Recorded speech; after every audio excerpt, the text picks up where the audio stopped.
Niining panahon nga ang putling ebanghelyo gihagis sa mga hiwi nga pagtulunan.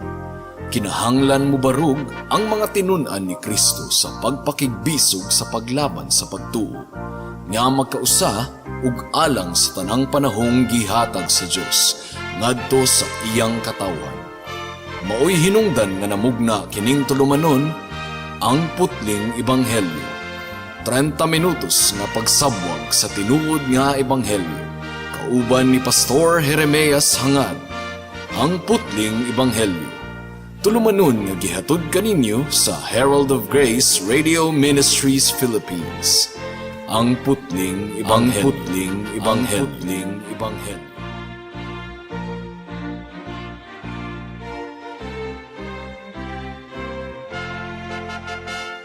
Sa pagpamalandong nato sa pulong sa Ginoo ning takna sa kahaponon atong pagabuklaton ang atong Biblia, Mark chapter 5 verse 24 hangtod sa 34. Apan sa dili pa akong gipaabot ang akong pagpanimbaya sa akong lolo nga si Isabelo Laure Sr. nga mitambong karon sa atong pagpamalandong sa pulong sa Dios. 93-year-old man. Sa grasya sa Ginoo, gilugwayan gayud niya og taas ang kinabuhi sa akong lolo. Mark chapter 5 verse 24 to 34 ang giingon diri. Ug mikuyog si Jesus kaniya, daghan kaayong mga tawo ang miuban kaniya ug tungod niini nagdasok sila libot kaniya. Dihay usa ka babayi nga nagantos tungod sa pagsigig dugo sulod sa napulog duha ka tuig. Gitambala na siya sa daghang mga doktor, nahurot na ang iyang salapi apan wala gayod muarang-arang ang iyang kahimtang. Migrabe na hinuon kini. Nakadungog siya mahitungod kang Jesus, busa misuot siya sa katawhan ngadto sa luyo ni Jesus. Unya miingon siya sa iyang kaugalingon, bisan og mahikapan ko lamang ang iyang bisti, mamaayo gayod ako. Busa iyang gihikap ang bisti ni Jesus ug miundang dayon ang iyang pagsigig dugo. Ug nabati niya nga naayo siya. Diha-diha gibati ni Jesus nga may gahom nga migula gikan kaniya. Busa milingi siya sa mga tawo ug nangutana, kinsay mihikap sa akong bisti? Ang iyang mga tinun-an mitubag, nakita nimo nga nagpunsisok kanimo ang mga tawo. Unya nganong mangutana ka man kung kinsay mihikap sa imong bisti? Apan nagpadayon si Jesus paglingi-lingi aron pagsusi kung kinsa gayod ang mihikap kaniya. Tungod sa nahitabo kaniya, ang babayi miduol nga nangurog sa kahadlok. Mihapa sa tiila ni Jesus ug misugilon sa nahitabo. Unya miingon si Jesus kaniya, anak, naayo ka gumikan sa imong pagtuo. Pauli nga malinawon kay dili ka na magantos. May the Lord bless the reading and meditation of His Word this afternoon. Magampo na kita. Oh dear Heavenly Father, once again nagaduol kami sa presensya nimo ning takna sa kahaponon ug among gitugyan kanimo ang pagpamalandong sa imong pulong. Hinaot nga imong tabangan ang imong ulipon sa pagbatbat sa mensahe sa ebanghelyo. Ablihi ang among kasing-kasing hunahuna o Dios aron among masabtan ang mensahe gikan sa imong pulong. In Jesus name we pray. Amen. Sa atong teksto ning takna sa kahaponon mga kaigsuonan, na-interrupt ang sugilanon mahitungod kang Jairo, kadtong amahan nga ang iyang anak himalatyon. Na-interrupt gumikan kay sa nagpadulong pa si Jesus ug si Jairo ug baga kayong mga katawhan padulong sa balay ni Jairo aron banhawon ang anak niini nga bag-uhay pa lang namatay. Adunay babayi nga nagtalinugo sulod sa 12 na katuig. Nga nagkalailain na lang mga doktor ang iyang gikonsulta o gipapaayo sa iyang balatian. Wa gyud in taon maayo ang iyang balatian, misamot pa hinuon, wa bisag miarang-arang na lang og jutay. Wala gyud, desperado na katong babayhana. So adunay interruption sa sugilano ni Jairus gumikan sa maong babayi. O gidescribe siya ni Marcos, ingon nga babayi nga dunay salapi, dunay kabtangan, pero nahurot kini gumikan sa pagpatambal sa iyang balatian. Ang giingon sa Mark chapter 5 verse 26, gitambala na siya sa daghang mga doktor. Nahurot na lang ang iyang salapi apan wala gayod muarang-arang ang iyang kahimtang. Migrabe pa hinuon. So that was the nature of the infirmity of the woman. Mao nga dili siya maghisgot niini openly, gumikan kay kaulawon kini sa usa ka babayi actually tungod kay niadtong panahona. Kung ang usa ka babayi adunay talinugo, giisip nila nga hugaw kadtong babayhana. Pero ang iyang pagsalig ug pagtuo ana sa atong Ginoong Hesukristo. Now, sa paghikap sa babayi sa atong Ginoong Hesukristo, wala ko nagtuo mga kaigsunan nga superstitious kadto nga paghikap. Misalig gayud siya sa atong Ginoong Hesukristo nga bisan og makahikap siya sa sid-sid sa biste sa atong Ginoo, nagtuo siya nga siya mamaayo. Ang giingon sa Mark chapter 5 verse 28, if I just touch his garments, I shall get well. Dili kadto superstitious mga kaigsunan, dili kadto tuo. Nagtuo gayud katong bayhana nga ang atong buhi nga Dios gamhanan si Hesukristo. And by the way, katong bayhana posible nga minyo siya. But at that time, kung ang babayi adunay talinugo, gumikan kay giisip nila nga hugaw, gidivorce na katong bayhana sa iyang bana, most likely. And we are basing that sa kultura sa ilang lugar ni adtong panahona. Sa account ni Matthew ug ni Lucas, ang giingon didto sa tumoy ra gayud sa sid-sid sa biste ni Jesus, mihikap ang maong babayi ug siya naayo. Gumikan kay iyang gisulti sa iyang kasing-kasing, if I just touch his garments, I shall get well. O gumikan sa iyang pagtuo, pagsalig sa atong Ginoong Hesukristo, nakakaplag siya og kaayuhan. Adunay duha ka bahin ang atong pamalandong ning takna sa kahaponon. Una, the faith of the woman, ang pagtuo ni adtong babayhana. Ikaduha, the response of Christ, ang tubag ni Kristo sa pagtuo ni adtong bayhana. Mudangat na kita sa unang punto.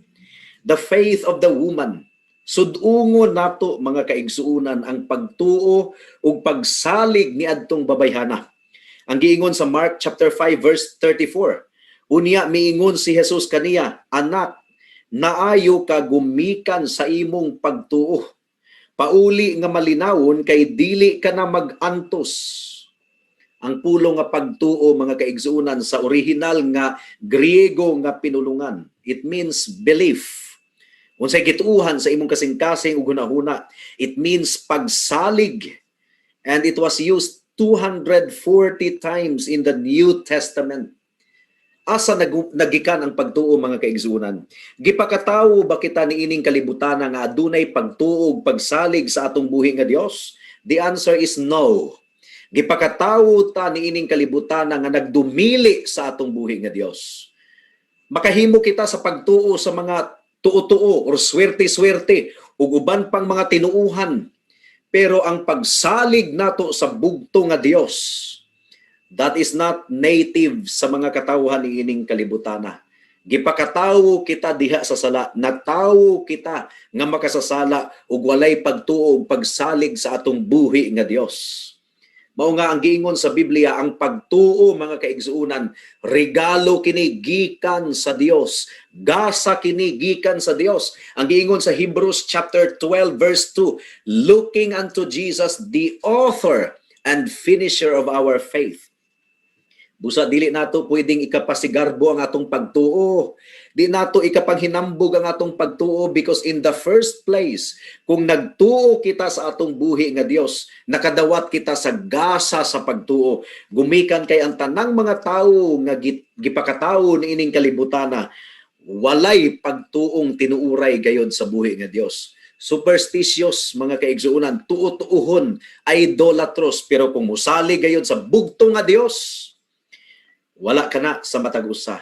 Kung adunay tawo nga nagsalig sa bug-os lamang gayod kang Kristo, nakadawat siya sa grasya, sa gasa sa pagtuo. That is the truth. Ang pagtuo mao ang koneksyon nato sa atong Ginoong Hesukristo. Di nato ipanghinap, dili ta mosalig sa atong pagtuo, gumikan kay ang atong pagtuo mahimong mahuyang at times. Ang pagtuo ni atong babayi nga giayo ni Jesus mahuyang. Nagpangurog siya sa kahadlok. She was not able to stand up boldly to testify about the healing that she received from the Lord. Adunay kahadlok.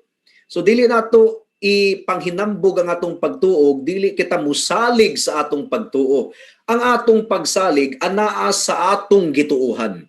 O kinsa ang atong gituuhan? Si Hesukristo lamang. Ang atong pagtuo bisan pa og jutay kini og mamahuyang, basta si Kristo ang atong gituuhan. That is already much in the sight of God. Gi-honor sa Ginoo kana nga pagtuo, mga kaigsuonan. Ang pagtuo mao ang atong koneksyon sa atong Ginoong Hesukristo. Pinaagi sa pagtuo kadtong bayhana, mga kaigsuonan.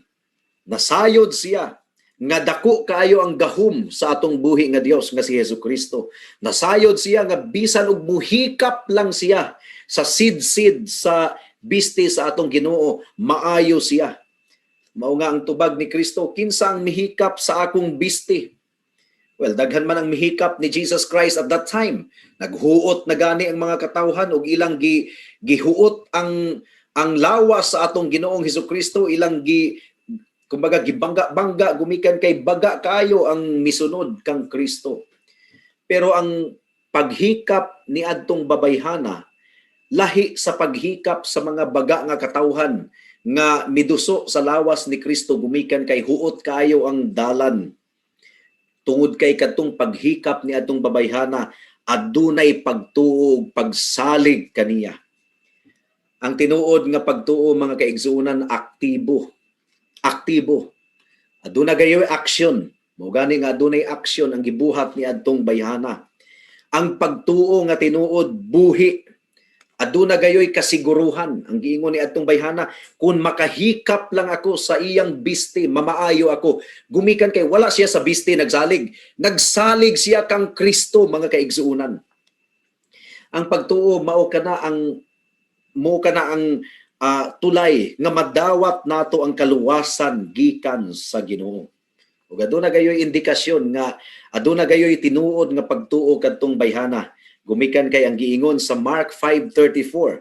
Unya miingon si Jesus kaniya, anak, naayo ka gumikan sa imong pagtuo. So gi-validate ni Jesus Christ ang pagtuo ni adtong bayhana. Pauli nga malinawon kay dili ka na mag-antos. So ang giingon ni Kristo, ang iyang pagtuo mao ang nakaluwas kaniya, dili ang biste. Ang pagtuo mao ang nakaayo kaniya, dili katong biste, kundi ang iyang gituuhan nga si Hesukristo nga nagsulob ni adto nga biste. Ug gitawag ni Kristo katong bayhana og anak, daughter. Ang buot ipasabot, aduna sila'y relationship si Jesus Christ ug katong bayhana, busa higala.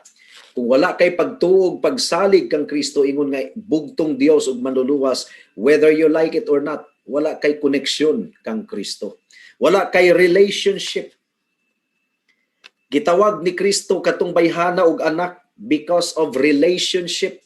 Ug ang giingon sa Biblia, tanang nagatuog, nagsalig kang Kristo, gisagop isip mga anak sa Dios. Gihatagan og katungod nga mahimong anak sa Dios. John chapter 1 verse 12.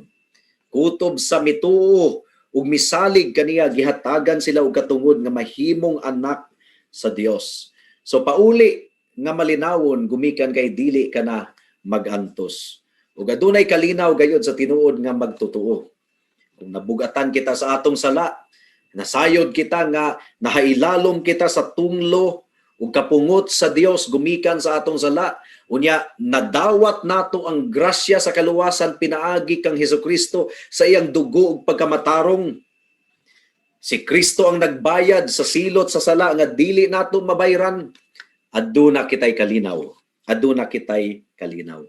Ang pagtuo mao ang basihan sa atong justification. Kining justification, kining giisip kita nga matarong atubangan sa Dios. Makasasala kita. Dili kita matarong atubangan sa Dios. Hugaw ang atong maayong binuhatan. Hugaw ang panaptong dinugan lamang atubangan sa Dios. Mao nga kung atong ipresentar ang atong kaugalingon atubangan sa Dios, pinaagi sa atong pagkabuutan, bagsak kita, mga kaigsuonan. Hugaw kita atubangan sa Dios. Pero kung muatubang kita sa Dios, ug atong gisulob ang pagkabalaan ni Kristo, ang iyang pagkamatarong ug ang iyang dugo atong gisaligan. Ang giingon sa Biblia, pagaisipon kita nga matarong atubangan sa Dios. Pamalandungin na ninyo mga kaigsuunan. Wala kay pagkamatarong nga mag-aghat sa Dios nga dawaton ka kay buutan kayo ka. No. Ang Biblia na mismo ang giingon, walay matarong, wala bisag isa, walay matarong mga kaigsuunan. Ang tanan nakasalaog na kabsan sa himaya sa Dios. Dili lang kay importante gayud kayo alang sa kaluwasan ang pagtuo. Ang pagtuo importante usab sa atong Kristohanon nga pagkinabuhi. Ang pagtuo mao kini ang spiritual bond between the individual believer and God. Nailhan nato siya, nagsalig kita kaniya ug nagpahulay kita diha sa atong buhi nga Dios. Pinaagi sa pagtuo. Ug ang pagtuo mao kini ang kinabuhi sa atong pagampo. Lisod biya kayong magampo ta sa Ginoo nga wala tay pagsalig. Kaya ang atong pamati murag ataw-ataw ra. Ug daghang mga tawo nga tuyoon nila og taas ang ilang pagampo kay nagtuo sila nga ang kataas sa ilang pagampo mo'y makapaaghat sa Dios nga dunggon ang ilang pagampo. Mga kaigsunan, no. Dunggon sa Dios ang atong pagampo kung ato kining gibuhat uban sa pagtuo ug pagsalig sa iyang gahom ug sa iyang pagkamatarong. Mao kadto ang unang punto. Ikaduhang punto, ang tubag ni Kristo sa pagtuo ni adtong bayhana. Now, paminawan ninyo ang tubag ni Kristo. Mark chapter 5 verse 30. Diha gibati ni Jesus nga may gahom nga migula kaniya busa, milingi siya sa mga tawo ug nangutana, kinsay mihikap sa akong bisti? Well, ang tubag ni Kristo, kinsay mihikap sa akong bisti, nakapatingala kadto sa mga katawhan nga midot-dot sa lawas ni Kristo. Nakapatingala kadto sa mga disipulo ni Kristo. Naunsa man ni si Kristo nga nakita niya nga daghang mga tawo nga nagpunsisok kaniya, nganong nangutana man siya kinsa ang mihikap sa iyang bisti. So that was what was running in the mind of the disciples. Pero ang paghikap ni adtong babayhana, pinasahi gayod mga kaigsuunan, gumikan kay dili lang kadto aksidente nga pagkahikap sama sa gibuhat sa uban at that time. It was the touch of faith. And with it, adunay kaayuhan siya nga nabatunan. Ang pagtuo ni adtong babayhana, dili perpekto of course. Huyang kadto nga pagtuo. Pero gigantihan ni Kristo ang huyang nga pagtuo ni adtong babayhana. Milingi si Kristo sa maong babayi, human siya mangumpisal kang Kristo sa tinuod gayud nga nahitabo. Ug iyang gi-address, gitawag katong bayhana og daughter or anak. Basin patingali og mas idaran pa katong bayhana kaysa kang Jesus. Pero nakig-istorya si Jesus kaniya isip usa ka amahan ug katong babayhana iyang anak. Gihikap ni Kristo ang maong babayi sa iyang gahom. Marcos chapter 5 verse 30. Diha gibati ni Jesus nga may gahom nga migula kaniya busa, milingi siya sa mga tawo ug nangutana, kinsay mihikap sa akong bisti? Ang pagtuo mga kaigsuunan, dili kini passive power nga murag wala kahibalo si Kristo nga dunay gahom nga mikalit ug gawas gikan kaniya, dili ka na moibot pasabot. Of course, nasayod si Kristo sa tanang nahitabo, pero mao katoy pamaagi ni Kristo nga ang babayi mo confess, mo angkon sa nahitabo, gumikan kay dili musugot ang Ginoo nga ang atong pagtuo magpabilin nga sikreto. There is no such thing as a secret Christian mga kaigsunan. Mao nga kung tinuod ikaw nga Kristohanon ug nakadawat sa grasya sa kaluwasan, dili magpabilin kini nga sikreto hangtod sa kanturan. Dili ka na kabubuton sa Ginoo. Ang giingon ni Kristo, kung ikaulaw kun ninyo atubangan sa mga tao, ikaulaw usab ko kamo atubangan sa akong amahan. So you see, mo katay pamaagi ni Kristo nga mubatbat ang maong babayi, mo testimonyo sa nahitabo, gumikan kay dili kabubuton sa Ginoo, that there is such thing as a secret believer or secret Christian.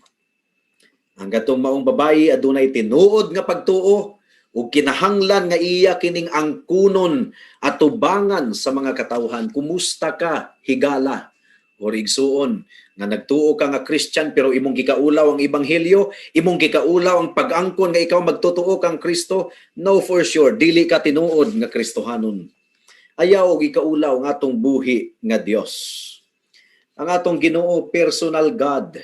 Personal, but pasabot, nasayod siya sa tanang nahitabo sa atong kinabuhi. Ug naghatag ang Ginoo sa atong panginahanglanon, sumala sa iyang kabubuton, ug ang tanang nagasalig kaniya nga adunay pagpasalamat, makaangkon gayod og kalinaw ug kaayuhan sa ilang kalag. And at the same time, giayo niya katong babayhana, pero at the same time, iya na pong gitarget si Jairus, ang anak ni Jairus, nga makabaton sa kaayuhan, gumikan sa pagtuo ni Jairus. Namudangat na kita sa mga aplikasyon, mga kaigsunan. Ang pagtuo ni adtong babayhana, huyang pagyod. It was a trembling faith. Matthew 5:33, tungod sa nahitabo kaniya ang babayi miduol nga nagkurog sa kahadlok. So it was a trembling faith. Nagkurog, mihapa sa tiilan ni Jesus ug misugilon sa nahitabo. Huyang kadto nga pagtuo. She dared not speak. Dili unta siya gustong mubatbat or mo testimonyo. Tungod kay niadtong tungura, improper sa mga babayi nga mubatbat in public ug pagahisgutan ang usa ka subject nga makauulaw man gyud katong tunay talinugo ni adto nga time, gumikan kay giisip ka sa katilingban nga hugaw. So the woman was really scared and trembling. Huyang kaayo siya. And yet, wala siya nagpanuko sa pag-angkon sa nahitabo. She confessed Jesus before the crowd. Now, naga-describe kini sa atong pagtuo many times. Adunay mga times nga huyang ang atong pagtuo. Mugani nga dili gyud ang atong pagtuo mao'y atong saligan. Ang atong gituuhan nga si Hesukristo mao ang atong saligan, gumikan kay siya ang gamhanan. Kita huyang, ang atong pagtuo huyang. Muna nga mututok kita sa atong gituuhan.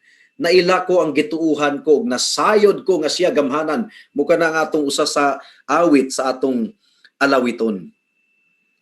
Now, ang atong pagtuo many times huyang. We believe but we tremble. And yet, wala naman kita'y laing gituuhan.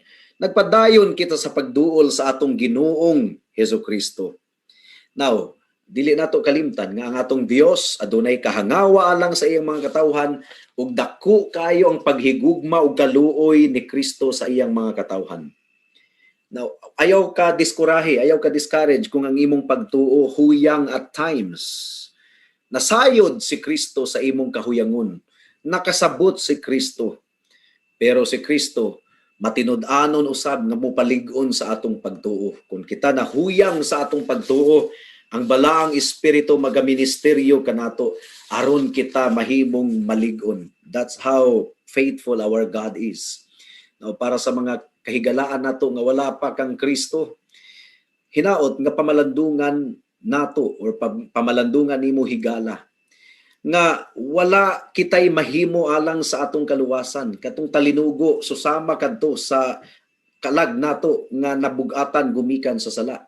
Bisag unsaon nato og pagpaningkamot aron makuha-kuhaan ang atong sala. Na may mga tawong magpenitensya kay iyawat na lang daw makuha-kuhaan ang ilang sala.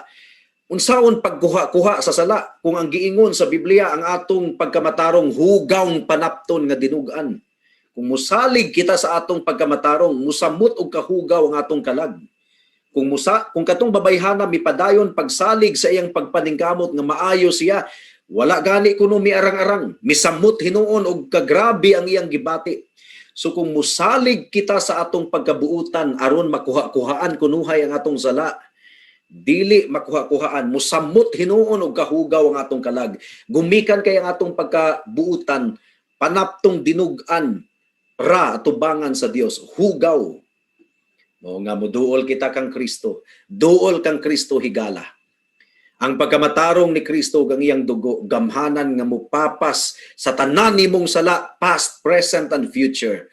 sama sa talinugo ni atong bayhana nga nakadawat og instant healing gikan sa atong Ginoong Hesukristo. Kung nabugatan ikaw sa imong sala, adunay instant nga kapahulayan karon mismo kung ikaw mutuog, musalig sa atong Ginoong Hesukristo. Ingon nga imong bugtong Dios og manluluwas. Maura ka na ang imong paglaom, salig kang Kristo karon dayon higala, ug ikaw maluwas, ug ikaw mamaayo, magampo ta. Salamat o Dios sa mensahe nimo ning takna sa kahaponon ug among gipangayo nga nagapanglihok ikaw sa kasing-kasing hunahuna sa matag usa. Ilang dawaton ang imong pulong o Dios ug musalig sila kang Kristo lamang, ingon nga ilang Dios ug manluluwas. In Jesus name we pray. Amen.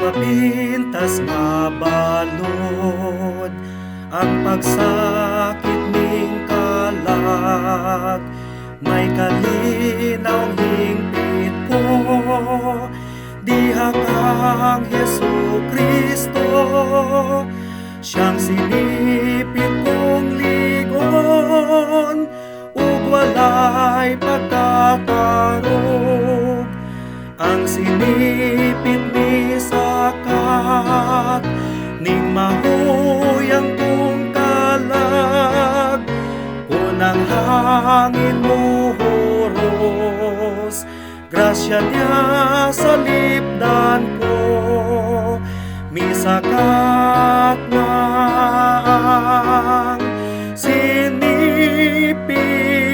ko. Dako ang mga balod, nga kanako naglibot, ug ang langit mangitngit, naghulag way kasakit, ang tanan akong dagon, kay sinipit kong ligon, ang sinipit ni sakat ning mahuyang kong kalag, kunang hangin muhuros, grasya niya sa lipdan ko, misakat na ang sinipit ko. Ang sinipit ni sakat nining kinabuhi ko, wa ako'y kahadlukan, bisan og may bagyo man, magpadayon kog lawig, hangtod nga mudunggo na, ang sinipit ni sakat ning mahuyang kong kalag, kunang hangin buhuros, grasya niya sa lipdan ko, misakat na ang sinipit ko. Hapit nang malupig ko sa tanan nga kasubo, daw dili maantos man, ug pagtintal naglikos, apan kang Hesukristo, adunay kadaugan, ang sinipit mi sakat, ning mahuyang kong kalak, unang hangin muhuros, grasya niya sa lipdan ko, misakat na ang sinipit ko.